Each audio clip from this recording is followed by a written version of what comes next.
Hey guys, what's going on? It's your big dreamer and doer, G Dinero, coming to you today with another Financial Freedom Friday, or F3 as I like to call it.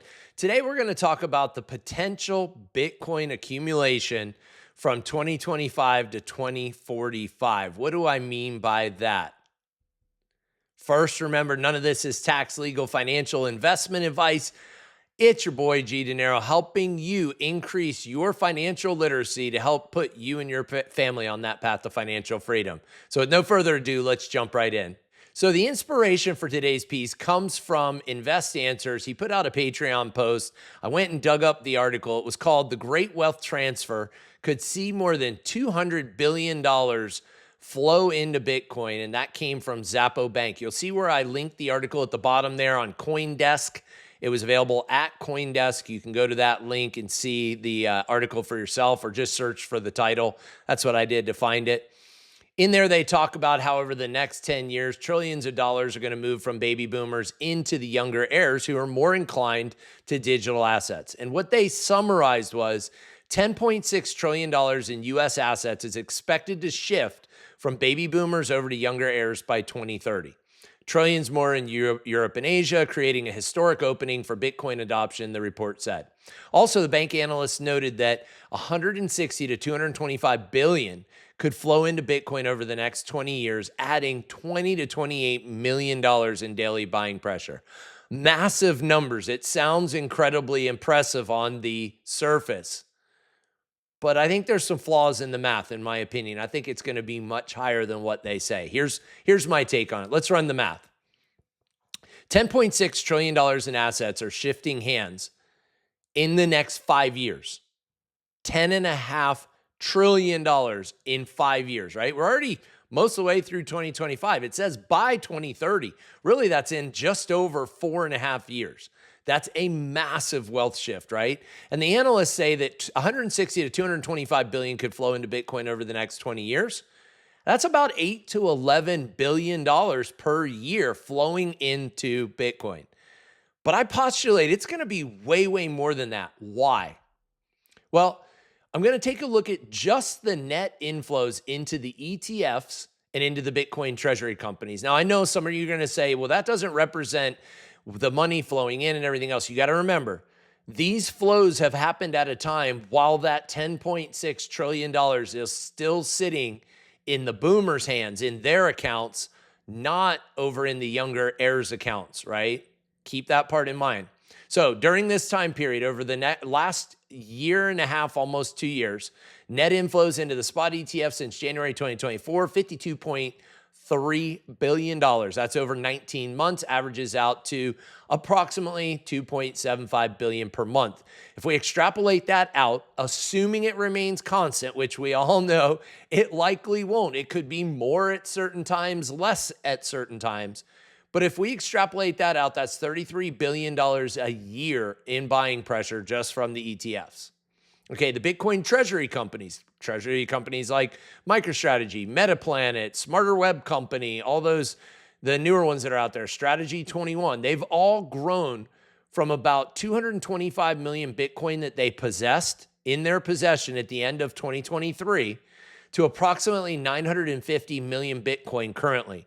That's an addition of 725 million Bitcoin more over the last 19 months, which comes out to a little over 38,000 Bitcoin per month worth of buying pressure from just the publicly traded treasury companies, of which there's approximately 140 listed out there today, 140 that consider themselves to be holding Bitcoin as a treasury asset. Extrapolating that out, that's about $458,000 a year at a $100,000 Bitcoin price, which I know it's above that right now, but I was conservative. That's about $46 billion a year in buying pressure. So the other thing to keep in mind is that the treasury companies are accelerating right now. So you add just those two together and you're at approximately $80 billion per year in buying pressure. Take that and go out 20 years, and what do you have? $1.6 trillion. $1.6 trillion. Keep that in mind, okay? You're going to see where these math starts to add up. Depends on if you're my Aussies and UK people, you say maths. And if you're here in the US, you say math. But those are just the institutions. What about retail, right? Some people would say, well, the institutional buying is what's causing these ETFs to go up or these Bitcoin treasuries to go up. But I postulate, who's behind buying those ETFs? Weren't there some retail investors in there somewhere buying these ETFs?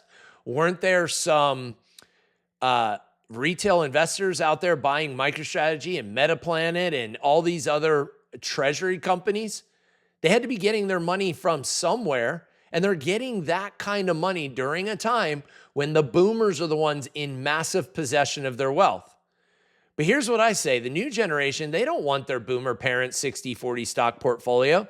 They're not interested in index funds. They're not keen on annuities, treasuries, savings accounts, CDs, or any of the other antiquated choices that are commonly suggested by financial advisors. They want tech companies. They want memes. They want crypto. They want excitement. They understand monetary debasement. They come into altcoins chasing these massive gains, but when they learn to lock in their profits or these gains via Bitcoin, there's no way that out of the $10.6 trillion that moves from boomers to their heirs over the next 4.5 years, there's no way that only 1.8% of that is going to find its way into Bitcoin. Wow, that was a big lightning strike. There's no way that 1.8% of that is going to find its way into Bitcoin over the next 20 years. I'm just not believing it, guys, okay? And sorry for that disruption. You can tell I record these things live, and it's getting ready to storm outside.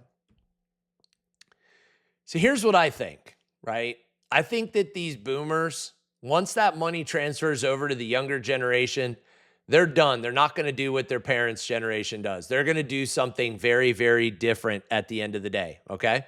I believe a minimum of 10% of that $10.6 trillion makes its way into Bitcoin over the next 20 years. A minimum of 10%. What's that number?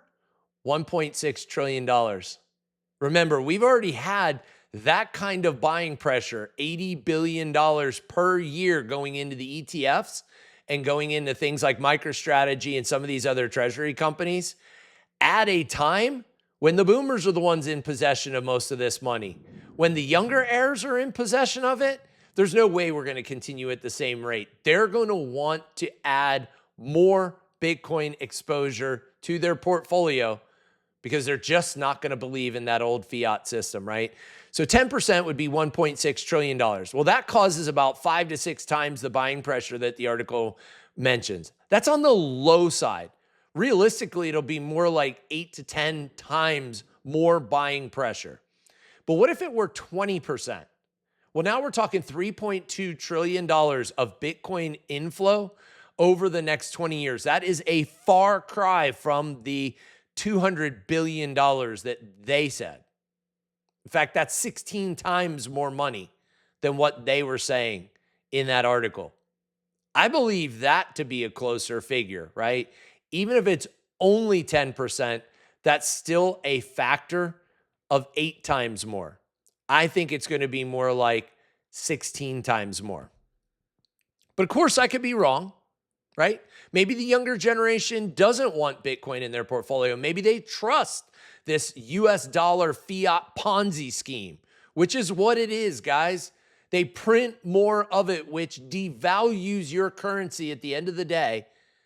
So you think I have more of these dollars, more of these units of account in my bank account. But what they don't tell you is those units of account don't go as far anymore, which effectively debases or lowers the value of the dollar constantly year after year after year after year after year. Maybe, hey, I could be wrong. Maybe they do buy the index funds, the younger generation. Maybe they do keep their money in checking accounts. Maybe they do use these Orwellian central bank digital currencies that are bound to come out over time, right? Maybe they do. Maybe they buy into this system like their parents did, i.e. me, and the generation above me did. But I doubt it. Because they're going to see what happened to their parents, to my generation and the generation above it, and what happened to their purchasing power. They're either going to spend the money, i.e. blow it. Go buy Lambos and Ferraris or whatever the...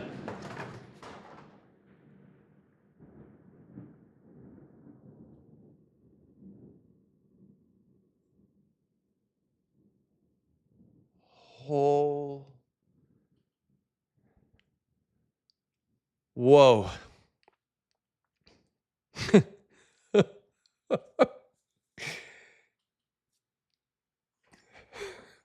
Guys, that lightning strike was so close that it almost knocked a rifle that I have on display off the shelf. The rifle literally fell over on its side. It rocked the house so bad. Okay. So, but maybe this younger generation, I'm going to keep going. Let's go for it. Maybe this younger generation, maybe they go blow it. Maybe they blow it on a Lambo, on a Ferrari, on something, maybe the latest and greatest EV that goes 0 to 60 in under 1 second, right? Maybe they go blow it on going to places like Ibiza and the clubs and yachts. That could happen, right? They might blow all the money and there's nothing left over. Or hopefully they can be smarter about what they invest in. They invest in hard assets, assets like Bitcoin and gold and real estate, AI tech companies, right? And anything that outperforms that 10 to 14% annual monetary debasement that we've seen recently, that we were just talking about, that lowering of purchasing power of the US dollar, that fiat Ponzi scheme. Maybe, just maybe, they invest in those hard assets at the end of the day. I hope you found value in this today, guys. If you did, drop a like down below, comment, let me know. What did you like best? What would you like to see more of? Make sure you're subscribed to the channel so you don't miss any other videos that I'm putting out. I'm working hard every day to help make sure that you guys are getting quality content. Also, I coach courses on TradingView and technical analysis so you can be a TradingView ninja and master the charts. You'll learn everything from the free built-in indicators and features of TradingView all the way up to the paid Invest Answers suite of products.